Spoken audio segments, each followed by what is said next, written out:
রথের মেলা থেকে যখন আমি আর কিশোরী তারানাথের বাড়িতে পৌঁছলাম, সন্ধে হয়ে গিয়েছে। দেখি তারানাথ খোলা জানালার পাশে বসে তামাক টানতে ব্যস্ত। আমাদের দেখে বলল, কি হে, আজ মেলায় যাওনি যে? হ্যাঁ, গেছিলাম তো, কিন্তু মেলা থেকে সোজা বাড়ি যেতে মন চাইল না, আপনার কাছে চলে এলাম। অনেকদিন বাদে আবার একটু বেশ জমিয়ে আড্ডা দেওয়া যাবে। কাল আবার রবিবার, একটু রাত করে বাড়ি ফিরলেও কোনো ক্ষতি নেই। বলো কি হে, রাত অবধি আড্ডা দেবে? আজ একদম জমিয়ে আড্ডা দিতে হবে। খাসা একখানা গল্প বলে, এই দাঁড়ান। এই বলে কিশোরী জিলিপির ঠোঙাটা তারানাথের সামনে রাখলো। আমি হাঁক দিলাম, চারিমা, চারিমা। চারি কাপড়ে হাত মুছতে মুছতে বাইরে এসে আমাদের দেখে বলল, ও কাকা বাবু, আপনারা এসে গেছেন? দাঁড়ান, আমি এক্ষুনি মুড়ি এবং চা আনছি। আরে থাম থাম বলে ব্যাগ থেকে একটা লাল শাড়ি বের করে চারির হাতে দিয়ে বললাম, দেখ মা, পছন্দ হয়েছে তো? রথের মেলা থেকে বেছে বেছে তোর জন্য কিনে আনলাম। আর এই নে, মিষ্টির হাঁড়িটা নিয়ে যা। চারি কাপড় আর মিষ্টির হাঁড়ি হাতে নিয়ে হাসি মুখে বলল, খুব খুব পছন্দ হয়েছে কাকাবাবু, খুব সুন্দর রং। দাঁড়ান, আমি এগুলো রেখে আসি। চারি ভিতরে চলে গেল। তারানাথ তামাক শেষ করে হুঁকো সরিয়ে রেখে বলল, এক সময় যখন গ্রামে থাকতাম, বড় রথের মেলা বসতো। ছোট্ট চারিকে মেলা দেখাতে নিয়ে যেতাম। মেয়েটা বায়না করত পুতুল কিনে দেওয়ার জন্য। সেদিনের সেই পুতুল নিয়ে খেলা মেয়েটা আজ কত বড় হয়ে গেল। এইটাই তো প্রকৃতির নিয়ম ঠাকুরমশাই। মানুষ বড় হয়, বদলে যায় মানুষের অভ্যেসগুলো। তবে হ্যাঁ, এবার এই ছোট ছেলেদের আবদার মেটাতেই হবে। একখানা গল্প কি হবে না ঠাকুরমশাই? আমরা তিনজনেই একটা করে জিলিপি তুলে নিলাম। চারি এসে আমাদের চা আর তেল জবজবে করে মুড়ি মাখা দিয়ে গেল। তারানাথ জিলিপিতে কামড় দিয়ে বলল, গল্প একখানা মনে আসছে বটে। এই পুতুল খেলার কথা বলতে গিয়ে ঘটনাটা মনে পড়ে গেল, শুনবে? আরে এও আবার জিজ্ঞেস করতে হয় নাকি? হোক হোক, সেই গল্পই হোক আজকে। কি বলো হে ভাই? আমি চায় চুমুক দিয়ে মাথা নাড়লাম।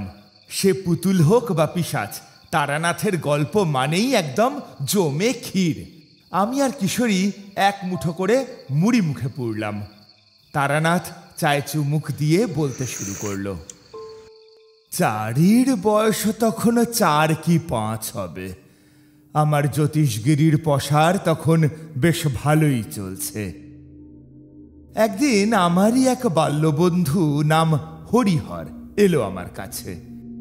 ছোটবেলার বন্ধুর সাথে অনেক দিন পর দেখা, বেশ খানিক গল্পগুজব হলো। হরিহরের চোখ মুখ দেখে প্রথমটা আমি বুঝেইছিলাম কিছু একটা সমস্যায়ও পড়েছে। তবে সেটা প্রথমেই আমি কিছু বলিনি। কথায় কথায় হরিহরকে ওর স্ত্রী আর মেয়ের কথা জিজ্ঞাসা করলাম। হরিহর কিছুটা শুকনো মুখে বলল, তারানাথ, আসলে একটা সমস্যায় পড়েই আমার তোর কাছে আসা, বুঝলি। আমার বউ বিশাখা, সে ঠাকুরের কৃপায় ভালোই আছে, কিন্তু বিদিশা একদম ভালো নেই রে। বিদিশা মানে তোর মেয়ে? কেন, কি হয়েছে তার? বিদিশার 10টা বছর হয়ে গেল, কিন্তু হঠাৎ এই একটা মাস ওর শরীর মানে কীরকম যেন দুর্বল হয়ে গিয়েছে। 1 মাসের ভেতরেই মেয়েটা কীরকম যেন রোগা কাঠ হয়ে গিয়েছে, খাওয়া দাওয়া সব কিছু কমে গিয়েছে। আমার অমন ছটফটে হাসি খুশি থাকা মেয়েটা কীরকম যেন শান্ত হয়ে গিয়েছে, সারাক্ষণ নিজের ঘরে একা একা বসে থাকে। কি হয়েছে না হয়েছে কিছুই না আমাদের বলে না। তা তোরা ভালো কোনো ডাক্তার দেখাসনি? যতটা সাধ্য দেখিয়েছি। ডাক্তার বলেছে ওর শরীরে নাকি রক্ত থেকে থেকে কমে আসছে, কিন্তু কি কারণে হচ্ছে তা না কেউ ধরতে পারছে না। শরীরে কোনো রোগ নেই, অথচ শরীর এমন দুর্বল। আমার বা বিশাখা দুজনেরই আশঙ্কা এর সাথে অশুভ কিছু জড়িয়ে রয়েছে, বুঝলি। বুঝলাম, কিন্তু আমি গেলেই কি এই সমস্যার সমাধান হয়ে যাবে? তারানাথ, তুই আমার ছোটবেলার বন্ধু, সমস্যাটা কি, সমাধানটাই বা কি, তা কিছুই আমি জানি না। তবু তুই গেলে আমি মনে ভরসা পাবো। বাবা মা হিসেবে মেয়ের কষ্ট এভাবে আর দেখতে পারছি না রে। দেখ না রে, যদি কিছু করতে পারিস। হরিহর, বিদিশা আমারও মেয়েরই মতো। সে এভাবে কষ্ট পাবে সেটা আমি হতে দিতে পারি না। তবে সব কিছু তখনই সম্ভব যখন এর পেছনের আসল কারণটা বোঝা যাবে। চিন্তা করিস না, আমি কালকেই যাচ্ছি তোর বাড়ি। হরিহর এরপর বিদায় নিলে। বিদিশাকে আমি খুব ছোটবেলায় একবার দেখেছিলাম মাত্র। বেচারির এমন শরীর খারাপ শুনে মনটা ভারী খারাপ হলো। কি যে হলো মেয়েটার সাথে।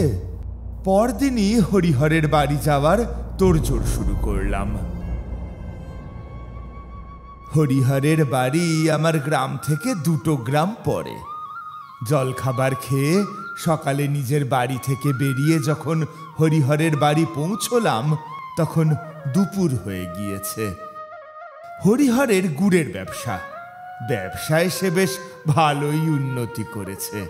একটা একতলা পাকা বাড়ি বানিয়েছে। দরজার সামনে গিয়ে হাঁক দিলাম, হরিহর, হরিহর, বাড়ি আছিস ভাই? ও তারানাথ, তুই এসে গেছিস? আয় আয় আয়, ভেতরে আয়। এই বিশাখা, এ দেখো আমার সেই ঠাকুরমশাই বন্ধু এসে গিয়েছে। আমরা ভিতরে গেলাম। হরিহরের বউ বিশাখার সাথে কথা হলো। তারা দুজনেই মেয়েটার ব্যাপারে চিন্তিত, বরং আতঙ্কিত বলা চলে। আমাকে পেয়ে দুজনেই যেন মনে একটু সাহস পেল। বিশাখাকে বললাম, বৌদি, আমাকে একবার বিদিশার ঘরে নিয়ে চলো তো। হ্যাঁ হ্যাঁ, আসুন ঠাকুরমশাই। বিশাখা আমাকে নিয়ে গিয়ে দাঁড়ালো একটা ছোট ঘরের সামনে। ঘরের ভিতর বিছানায় একটা মেয়ে। তার চেহারার দিকে তাকালে বুকটা কেঁপে ওঠে। এতটুকু একটা মেয়ের কি কঙ্কালসার চেহারা, ঠিক যেন হাড়ের ওপর চামড়া জড়িয়ে দেওয়া হয়েছে। বিশাখা ঘরে ঢুকতেই যাচ্ছিল, আমি তাকে বাধা দিয়ে বাইরেই দাঁড়াতে বললাম। স্থির দৃষ্টিতে তাকিয়ে রইলাম বিদিশার দিকে। সে একটা পুতুল নিয়ে খেলতে ব্যস্ত। তার ধ্যান জ্ঞান সবকিছুই নিবদ্ধ ওই পুতুলটির উপর। কিছুক্ষণ তাকিয়ে থাকার পর আমি ভিতরে ঢুকলাম। বললাম, বিদিশা, বিদিশা, আমাকে চিনতে পারছো? কেমন আছো মা? ভালো আছি। বিদিশা কেবল এইটুকু বলে আবার পুতুল খেলায় মন দিল। আমি আর কিছু না বলে বেরিয়ে এলাম। সারা দিনটা মোটামুটি নির্বিঘ্নেই কাটলো। হরিহর ভুল কিছু বলেনি। বিদিশা সব সময় ওই পুতুলটাকে নিয়েই যেন ব্যস্ত।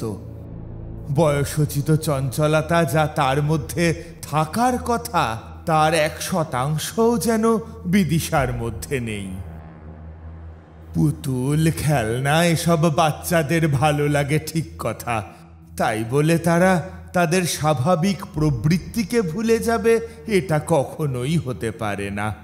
হরিহরকে বললাম, আচ্ছা, এই পুতুলটা বিদিশা কোথায় পেল? আর বলিস না, মাসখানেক আগে আমার সাথে কলকাতা গিয়েছিল। আমারই এক পরিচিত ওকে এই পুতুলটি উপহার দেয়। সেই যে মেয়ে আমার পুতুল নিয়ে পড়লো, তারপর থেকে নাওয়া খাওয়া সব ভুলে পুতুলের পিছনে দিন পাত করতে লাগলো। ভদ্রলোক একখানা পুতুল দিয়েছেন বটে, ছটফটে মেয়ে আমার তাতেই একেবারে শান্ত।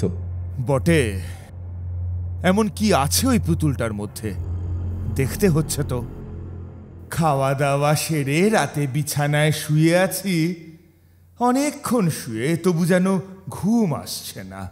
মনের ভিতর অনবরত কিরকম একটা খচখচানি হচ্ছে। কেন জানি না, মনে হচ্ছে এই বাড়িতে অদ্ভুত কিছু একটা ঘটছে। উঠে ঘরের বাইরে বেরিয়ে এলাম। বাড়ির সকলে গভীর ঘুমে আচ্ছন্ন। আমার পাশেই শুয়ে ঘুমোচ্ছিল হরিহর। তাকে আর ডাকলাম না। এদিকে পাশের ঘরে শুয়ে বিদিশা আর তার মা বিশাখা। বাড়ির দালানে পায়চারি করতে গিয়ে হঠাৎ জানালা দিয়ে চোখ গেল পাশের ঘরে। কি অদ্ভুত কাণ্ড! হ্যারিকেনের মৃদু আলোয় স্পষ্ট দেখলাম বিছানায় শুয়ে অকাতরে ঘুমোচ্ছে মা মেয়ে। এদিকে মেঝের ওপর মানুষের মতো হেঁটে চলে বেড়াচ্ছে সেই খেলনা পুতুলটা।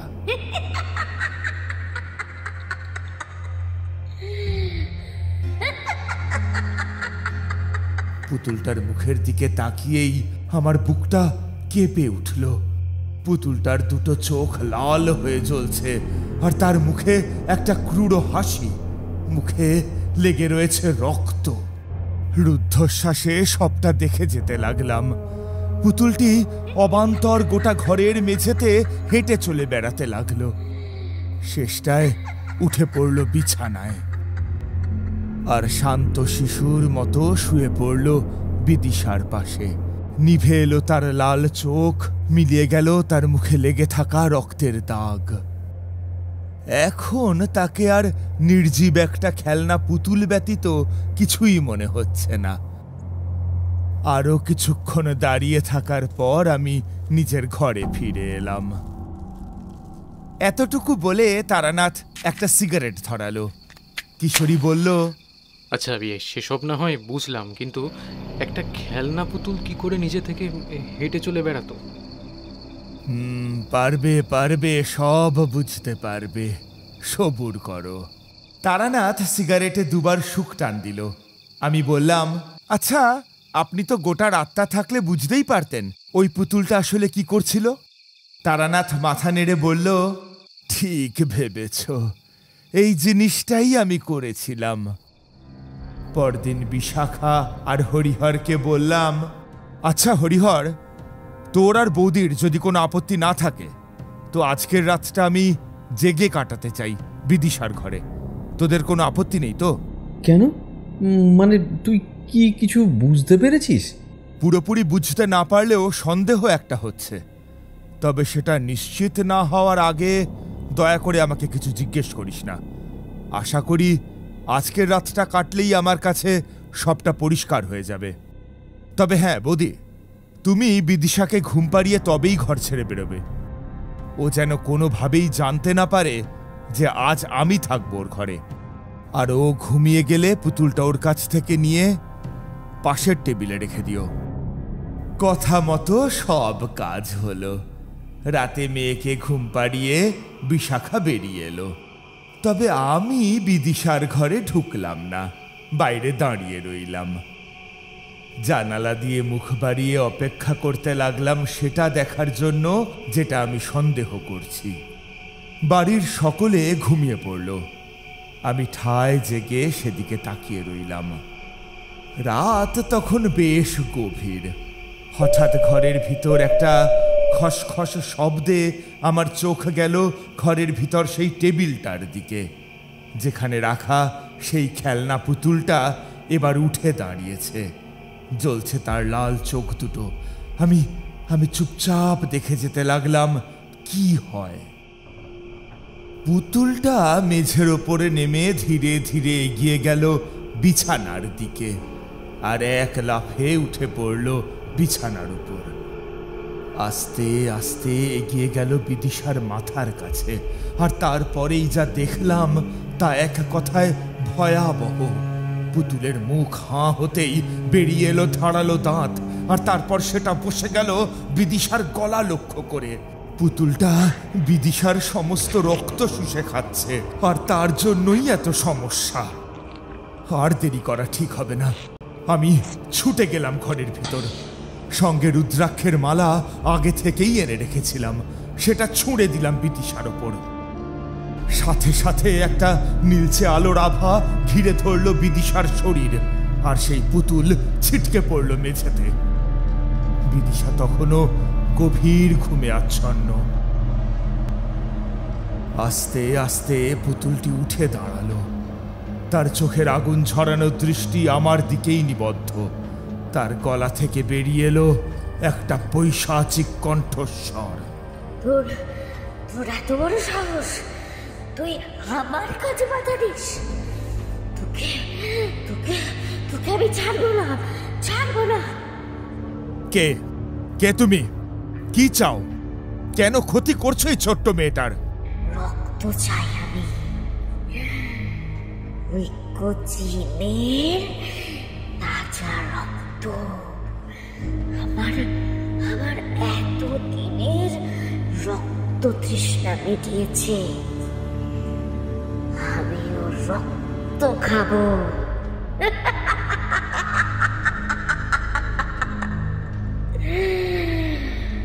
আমি আবার আসবো,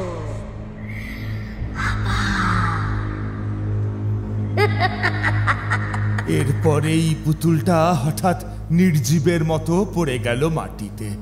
এখন সেটা একটা নিছক খেলনা ছাড়া আর কিছুই নয়। আমি বাকি রাতটা বিদিশার পাশে বসে কাটিয়ে দিলাম। তার মানে আমি যা সন্দেহ করেছিলাম সেটাই ঠিক। এই পুতুলের মধ্যেই রয়েছে আসল রহস্য।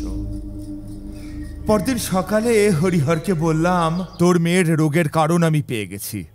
কেবল আজ রাতে একটি বিশেষ প্রক্রিয়া করে সেটা সমাধানের ব্যবস্থা করতে হবে। ওই পুতুলটি যত নষ্টের গোড়া। আমি নিশ্চিত ওর ভেতর কোনো অশুভ শক্তি বাস করছে, যে শুষে খাচ্ছে বিদিশার শরীরের রক্ত। এসব কি বলছিস তুই? হ্যাঁ, কিন্তু ওই পুতুল তো জানি তোর চেনা লোকই দিয়েছ তো। হরিহর, দুনিয়াটা এতটাও ভালো নয়। অজানা কারোর থেকে তোর জানাশোনা লোকেরাই তোর খারাপ চায় বেশি। এখানেও হয়তো সেটিই হয়েছে। যে এই পুতুল দিয়েছে তা সে কোথায় পেয়েছে আমি জানি না, কিন্তু এটা আর এক মুহূর্ত এখানে থাকা ঠিক নয়।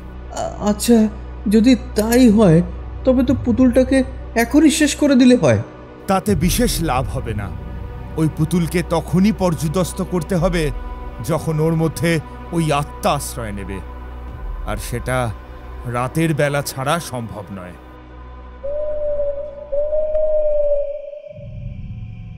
কথা মতো সব ঠিক হলো। রাতে বাড়ির বারান্দায় আমি বিশেষ প্রক্রিয়া শুরু করলাম। আতপ চালের গুঁড়ো আর সিঁদুরের সাথে শ্বেত সর্ষে মিশিয়ে তা দিয়ে একটা বলয় আঁকলাম। চার কোণে 4টি মোমবাতি জ্বালালাম। নিজের দেহবন্ধন সারলাম। রাত বাড়লে যখন বিদিশা ঘুমিয়ে পড়ল, বিশাখা মেয়ের ঘর থেকে বের করে আনলো সেই অভিশপ্ত পুতুল। সেটাকে আমি শুয়ে দিলাম বলয়ের মাঝে, আর তারপরেই শুরু হলো মন্ত্রপাঠ। ওম ক্রিং কাল্লাই নমঃ। ওম বিষ্ণু ওং বিষ্ণু ওং তদ বিষ্ণু পরমং পাদং পশ্যন্তি শ্রায়। ওং বিষ্ণু ওং বিষ্ণু ওং বিষ্ণু ওং পুষ্পে পুষ্পে মহাপুষ্পেষু পুষ্পে পুষ্পে পুষ্প সম্ভবে পুষ্পে চয়াবিকরণে। একটা শেওড়া গাছের ডাল অনবরত মেঝের উপরে ঝাপটাতে লাগলাম। সাথে সাথে পুতুলটি যেন শটান সোজা হয়ে বসল। লক্ষ্য করলাম তার চোখ সেভাবেই লাল হয়ে চলছে। পাশে দাঁড়িয়ে বিশাখা আর হরিহর রুদ্ধশ্বাসে সবটা দেখে যেতে লাগলো। পুতুলের ভিতর থেকে বেরিয়ে এলো সেই গলার স্বর। আমাকে ছেড়ে দে, আমাকে ছেড়ে দে, ছেড়ে দে বলছি, ছেড়ে দে। না, কিছুতেই তোকে আমি ছাড়বো না। তুই এদের অনেক ক্ষতি করেছিস। কিন্তু আমার কথা শেষ হতে না হতেই ঘটল উল্টো বিপদ। ঘুম থেকে উঠে বাইরে ছুটে এসেছে বিদিশা, আর পুতুলের এই অবস্থা দেখে সে চিৎকার করে ধেয়ে এলো। হরিহর, বৌদি ধরো ওকে, এখানে আসতে দিও না। সাথে সাথে হরিহর আর ওর স্ত্রী চেপে ধরল বিদিশাকে। বুঝলাম বিদিশা এখন সম্পূর্ণরূপে এই অশুভ শক্তির বশে। বাবা মায়ের হাতে আটকে পড়ে সে পাগলের মতো হাত পা ছুটতে লাগলো।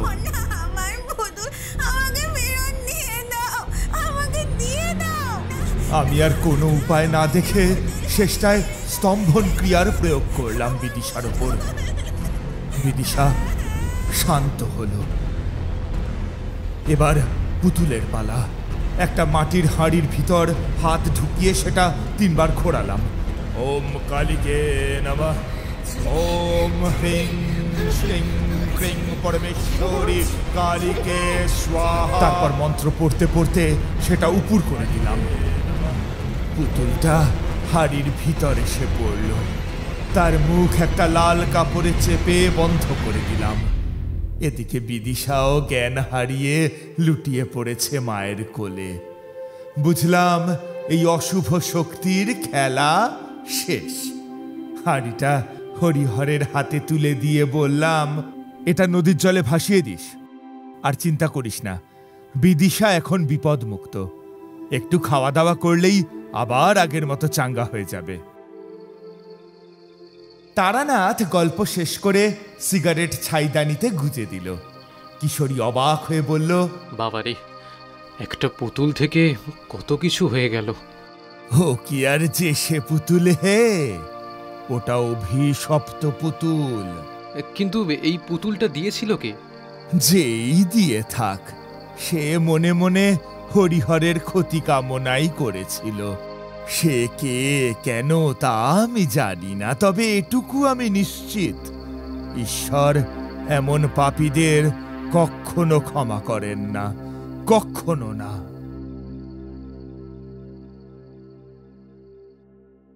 আমাদের এই গল্প যদি আপনাদের ভালো লেগে থাকে তাহলে অবশ্যই লাইক করবেন এবং শেয়ার করবেন। যারা চ্যানেলটিতে নতুন তারা অবশ্যই সাবস্ক্রাইব করুন। শুধু বেল আইকনটি টিপে নোটিফিকেশন অন করে দিন, যাতে আমাদের পরবর্তী কাজগুলোর খবর সবার আগে আপনার কাছে পৌঁছয়। ধন্যবাদ।